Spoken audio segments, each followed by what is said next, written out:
here on Lamberto Bava Theme Week. Yeah, I'm your host Mood616, and thank you once again for stopping in. Alrighty, so day 4, and this is going to be the 4th film in the Bravado Giallo TV series. The films that Lamberto Bava did for TV. This one was the 2nd film that came out in 1988. This one's always been like kind of a controversial title because the alternate title is Demons 3. I just first off want to say just disregard Demons 3. It was released over here as that because it was just their way of selling the film basically.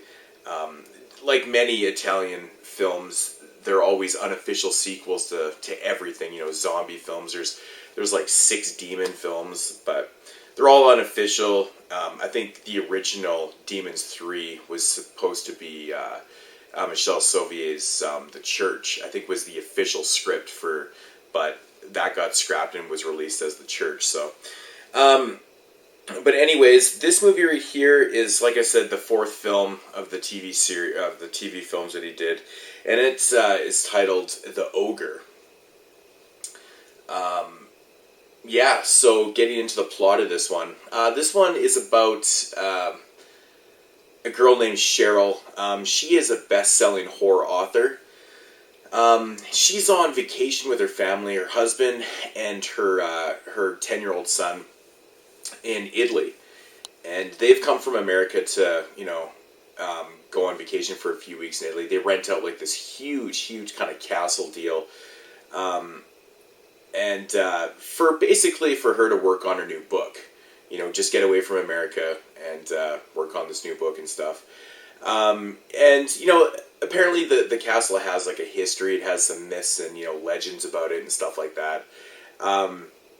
So you basically learn early in the film that Cheryl, as a child, had like really lots of nightmares and horrific dreams and stuff, and that's basically what she writes about in her stories is from her personal experiences of these terrifying, dreams that she had as a child, and she just translated them into stories, and that's what she sells.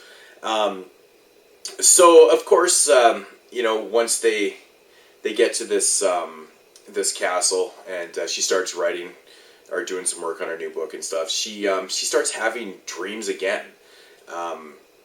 She starts dreaming about like this ogre and just really terrifying things that are happening in the, where she's dreaming as her, as a child.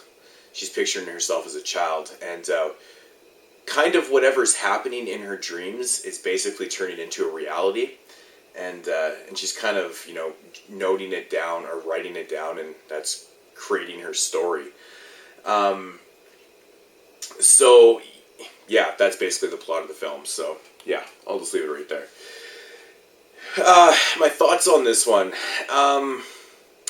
First off, this has a pretty weak story to it. I mean, these stories, that are based around, dreams that are turning into reality, have been done so many times. It's just, there's not really a lot you can do with it. But it's not really the biggest problem with this movie. The biggest problem with this movie is just the lack of actual horror action in it. There's not a lot of ogre action in this, and when there is, it's pretty minor. I gotta say, the ogre in this movie just looks like an oversized troll from like Troll 2. It's absolutely fucking hilarious. One of the things about this movie that really got to me was the husband. The husband's character is one of those guys that he doesn't want to believe anything unless he sees it. Cheryl keeps telling him that there's something after, there's this ogre in the place and stuff, and she's telling him that, upon arrival that she was down in like the basement area and she came across one of her old stuffed animals from her childhood, and he didn't believe her. He's like, it can't be from her childhood. That doesn't make any sense. And every time something happens, she tries to tell him that, this is really happening. He just won't believe it. And it's just like constantly repeating itself throughout the film. He's just being a total asshole and just not believing her and stuff. And then finally in the last 5 minutes, he actually gets to see what she's been seeing, and all of a sudden he fucking believes her. Yeah, it's just it's a weak movie. It actually kind of feels pretty much like a TV film. I was surprised to see a little bit of boobs in this one, but overall, it falls very, very flat. It's very boring. There's not really a lot happening in the first probably 70 minutes of this movie. Last 20 minutes, there's a little bit of action, but no kills really in the film, no gore, nothing. I don't know. They've got all these little weird, kind of plot angles with. I think they're like lilacs or something like that. Some kind of flower that, it attracts ogres and stuff. I just thought it was just just fucking out there. Didn't really it doesn't do anything for the story. Just who cares, right? But yeah, this is probably, in my opinion, the weakest out of the 4 films, hands down. Hands down. I can't recommend this one. If I had to rate this, I'd probably give it about a 4 out of 10. I did like the score in it. I thought it was pretty good. The setting in the castle was really cool.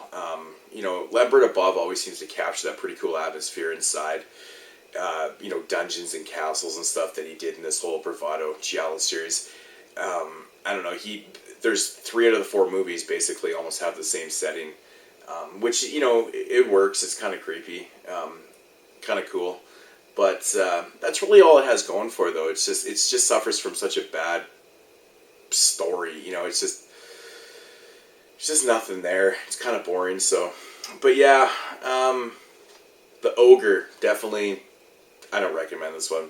Definitely the weakest one. And yeah, released by Shriek Show. Yeah, of course. But I don't know. Not the greatest one. Not the greatest. So that is going to do it for day 4, and like I said, it is the 4th film out of the TV series films that Lamberto Bava did. So I will be back tomorrow with day 5, and a film that I've been dying to watch. I've heard really pretty good things about it, so I'm looking forward to this, and yeah, I'll be back tomorrow. Yeah, I got to say one thing, though. I was a little impressed with... doing the Bravado series reviews, the 4 TV films. I was impressed that the 4 films were so different. They were, Graveyard Disturbance was, zombies and vampires and, just kind of creatures and stuff like that. And there's a ghost story, and then you got a vampire story and an ogre story. I thought that was actually pretty cool that all these films were very different, in that aspect. So makes for a pretty cool set, together, but this is definitely one I can't recommend, though.